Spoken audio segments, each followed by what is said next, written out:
পবিত্র ঈদে মিলাদুন্নবী সাল্লাল্লাহু আলাইহি সাল্লাম ৬ সেপ্টেম্বর এবং সাধারণ ছুটি ঘোষণা। জামায়াত চায় পিআর, বিএনপির না।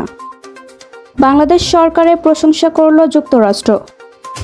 ৫০০ উইকেট নিয়ে সাকিবের অনন্য কীর্তি।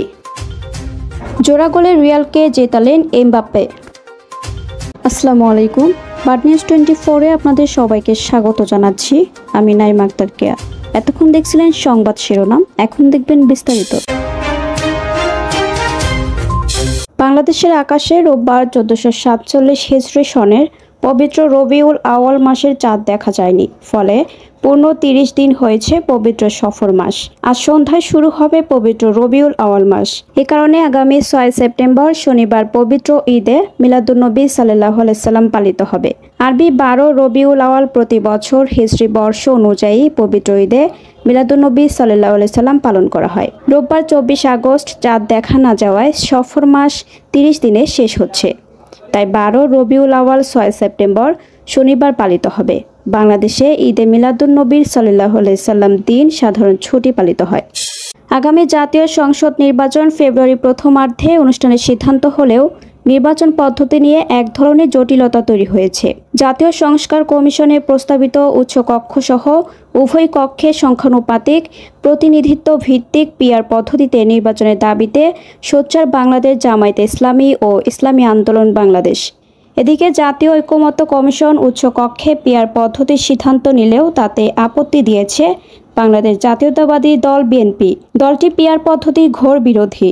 এ কারণে তারা উচ্চকক্ষে পিআর পদ্ধতিতে নির্বাচন অনুষ্ঠানে জাতীয় ঐকমত্য কমিশনের সিদ্ধান্ত গ্রহণের সময়ে নোট অব ডিসেন্ট দিয়েছে। অবশ্য নির্বাচন কমিশন এরই মধ্যে জানিয়ে দিয়েছে, সংবিধানে না থাকায় আনুপাতিক পদ্ধতি বা পিআর পদ্ধতিতে নির্বাচনের সুযোগ নেই। মিয়ানমারের ব্যস্তচ্যুত রোহিঙ্গাদের আশ্রয় দেওয়ার জন্য বাংলাদেশ সরকারের প্রশংসা করেছে যুক্তরাষ্ট্র। এই অঞ্চলে আরও যেসব দেশ রোহিঙ্গাদের আশ্রয় দিয়েছে তাদেরও প্রশংসা করেছে দেশটি। স্থানীয় সময় রোববার যুক্তরাষ্ট্রের পররাষ্ট্র দপ্তর থেকে দেওয়া এক প্রেস বিবৃতিতে এসব কথা বলা হয়েছে। মার্কিন পররাষ্ট্র দপ্তর থেকে দেওয়া এক প্রেস বিবৃতিতে দপ্তরের প্রিন্সিপাল ডেপুটি মুখপাত্র টমাস টমি পিক্ট বলেন, যুক্তরাষ্ট্র মিয়ানমারের জনগণের প্রতি সংহতি জানায়, যার মধ্যে সহিংসতা ও ব্যস্তচ্যুতের শিকার রোহিঙ্গা এবং অন্যান্য জাতিগোষ্ঠীও রয়েছে। পাশাপাশি ব্যস্তচ্যুত রোহিঙ্গাদের আশ্রয় দিয়ে যাওয়ার জন্য বাংলাদেশ সরকারকে ধন্যবাদ জানিয়েছে যুক্তরাষ্ট্র। ক্যারিবিয়ান সুপার লিগের সিপিএল চলমান আসরে নিজেকে হারিয়ে খুঁজছিলেন সাকিব আল হাসান। অবশেষ সেন্ট কিটস অ্যান্ড নেভিস প্যাট্রিয়টসের বিপক্ষে ম্যাচে নিজের চেনা ছন্দে ফিরলেন তারকা অলরাউন্ডার।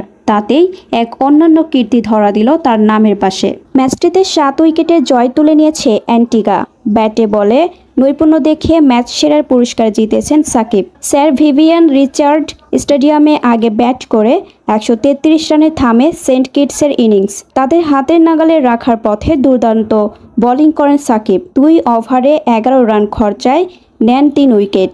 সপ্তম বোলার হিসেবে আক্রমণে এসে নিজের করা প্রথম ওভারের শেষ বলে মোহাম্মদ রিজওয়ানকে বিদায় করেন। সেই সঙ্গে বিশ্বের পঞ্চম ক্রিকেটার হিসেবে ৫০০ উইকেটের মাইল ফলক স্পর্শ করেন সাকিব। স্প্যানিশ লা লিগা জয়রথ অব্যাহত আছে রিয়াল মাদ্রিদের। মৌসুমে নিজেদের দ্বিতীয় ম্যাচে ওভিয়েদোকে ৩-০ গোলে হারিয়েছে হান্সি ফ্লিকের শিষ্যরা। প্রতিপক্ষের মাঠ কার্লোস তারতিয়েরে স্টেডিয়ামে সফরকারীদের এই জয়ের নায়ক কিলিয়ান এমবাপ্পে। এর আগে ওসানুসাকে ১-০ গোলে হারিয়ে মৌসুম শুরু করে রিয়াল। সান্তিয়াগো বার্নাব্যুতে সেদিন লস ব্লাঙ্কোসদের হয়ে ব্যবধান গড়ে দেওয়া গোলটি করেন এমবাপ্পে। এবার ওভিয়েদোর বিপক্ষে জোড়া গোল করলেন এই ফরওয়ার্ড। প্রতিযোগিতার রেকর্ড শিরোপা জয়ী দলটির হয়ে বাকি গোলটা করেন ভিনিসিয়াস জুনিয়র। তার আগে এমবাপ্পের গোলে সহায়তা করেন এই ব্রাজিলিয়ান উইঙ্গার। পরবর্তী সংবাদ দেখার জন্য আমন্ত্রণ এবং সাবস্ক্রাইব করে বাড নিউজের পাশে থাকুন। এতক্ষণ আমাদের সাথে থাকার জন্য আপনাদের সবাইকে ধন্যবাদ।